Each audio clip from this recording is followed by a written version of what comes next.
Hi, everybody. Hi, I'm Rob, I'm Fred. and we are two grumpy middle-aged men.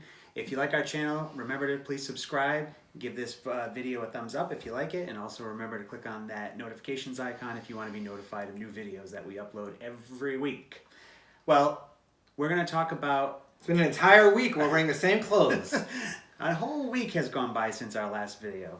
But we're going to be talking about music again. We're sticking with that topic, I guess, for a while.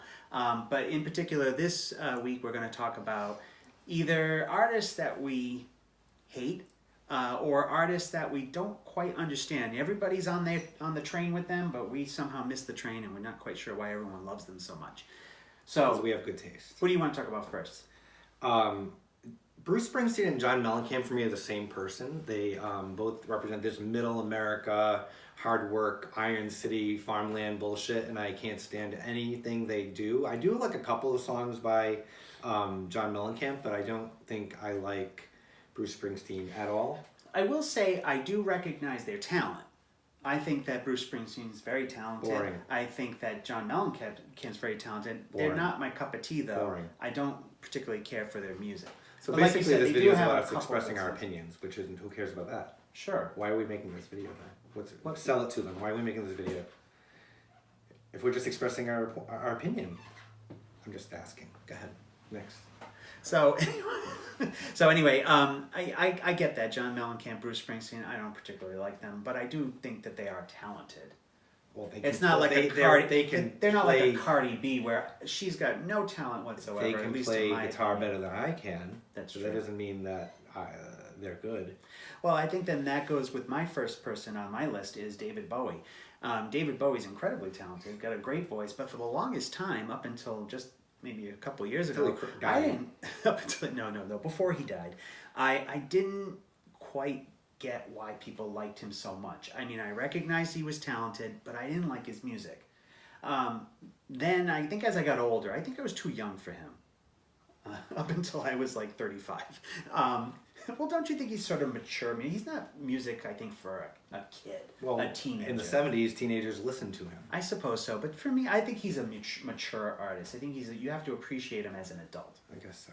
And I didn't until I was well into my 30s. 30s. But then eventually I did get into him, but it took me a long time to get there. And I will say, even then, I like only sort of a portion of his music. Surprisingly, his music from the Probably 80s. the poppy music. Right, the poppy music. But anyway, I do get him now. But it took me a long time to get there. And he's a legend. He is a legend. My next one on my list is Phil Collins. I don't get it. He is as boring, my turn, as boring as, he's like the color beige. He's just boring, bland, milquetoast. I don't get it. I get at it. all. You get Phil I Collins? love Phil Collins. I do love the song Against All You know Odds. what? I gotta tell you that. He's an artist Besides for a basic bitch. That's who he's an artist for, and I'm a basic He's a light bitch. 105 bitch. Nobody knows what Light 105 is. He's a easy listening. That's our bitch. local easy listening station. But I like him. I think. Well, you recognize he's talented, though. I guess, but that doesn't mean I have to like him. No, These are not people that are not talented. They're all talented. We just don't like. We don't understand why they have the following they have, or the attention they have. I think he had so many hits, hit after hit, great songs. And also, a hit does not mean we like it. That's true. That's true. Just because 30 million people like something doesn't mean I like it. Well, then that's true for this next one. I don't understand the appeal of the Rolling Stones. You're with me on this one, right? Yeah. I'm sure they're talented. Yes, they're talented. I'll say that, but not my cup of tea. I just am not. I guess I'm not a classic rock But I've type said of this person. before, and I think I'll say it again. I think this is a generational thing. I think kids today will look at Madonna and say, she has no talent. She doesn't speak to me. Well, I don't that's know just anything about it. blasphemy. So people who are now in their 60s, who grew up with the Rolling Stones, get it. They understand it. So it's a generational thing. Maybe if you grew up in the early 70s, you would get it. Well, here's the thing. Because they're speaking to your worldview. They're speaking to your whole I will say about the Rolling Stones is their music sort of escapes me, but also the appeal of Mick Jagger escapes me. The fact that people find him to be very sexual and sensual, I don't get that at all. I feel like he looks like a big mouth bass. I just don't.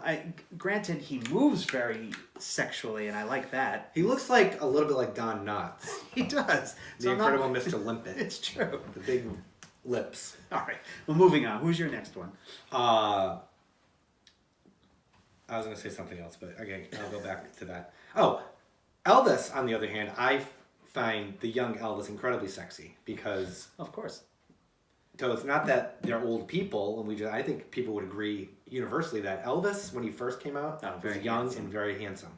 Mick Jagger, gross. People wet their panties for him even now when he can barely walk. There was never a period when Mick Jagger was attractive.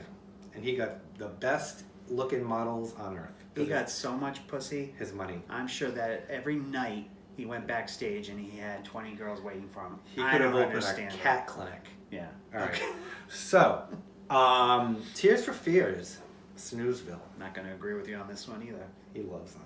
I think he, well, here's the thing that I never realized. I never realized that both of them sang. Who gives a shit? I thought it was the guy with just the curly hair that sang. Or the guy with the long black curly hair. What was his name? I don't even remember. I thought it was just him. Carlton, some boring name. Well, come to find out... Roland. Roland, yeah. And who's the other guy? I don't know. But come to find out, the other guy actually sings too. What don't you like about them? Nothing. Nothing. Everything. Well, everything? Everything. Everything. I don't think they're exciting. I think they're boring. I think also that there was a kid in 7th grade who really loved them, and he was mean to me, so I think that's partially it. So I'm getting a little bit. I think there's maybe an acquired taste about it because his voice is so different. Both of their voices, I think, are a little different. But I think they're an acquired taste. I will say that they eventually they're one of those artists who they started off fairly sort of poppy and mainstream, but then they decided to become artists. You know, like we're going to be. Well-respected artists, and so they started to get a little bit too much in their heads and a little too weighty in terms of their content. And nobody at that point, nobody gave a shit to begin Nobody with. listened anymore, so we're all set. they went down that path. But here's another one. Last one. The Talking Heads. I hate the Talking Heads with a passion. That stupid video where he's doing this bullshit, and I don't like his voice. What's his name? David Byrne? Mm-hmm. I don't like his voice. I don't like his look. I don't like anything about the Talking Heads. I think they're awful. That's how you really feel. Well, do you like them? They're okay. I don't hate them. I don't not understand them because when the days go by and the it's awful. Once in a life. It's horrendous.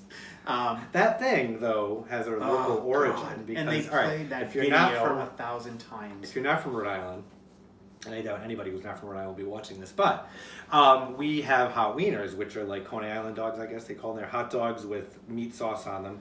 And when they make them in the place, they used to, because now health laws prohibit it, they used to line the hot dogs up on their arm. They'd like What's this got to do 15, with the Talking Heads? Because David Burns used to work at the New York System on Smith Street because he went to Rhode Island School of Design. And he used to make the hot wieners, and that's why he does that. That's why he does that stupid thing. You really didn't? Are you acting right now? You didn't know this? No. I did not know that. Why do you think that's what that is? Well, that's an homage to his days of... you know what? It now makes you it love even him. worse. I hate him even more. So, fuck you, David Byrne. Good job. And with that, have a great day. We'll end up on that note. Thank you, everybody, for joining us. Bye.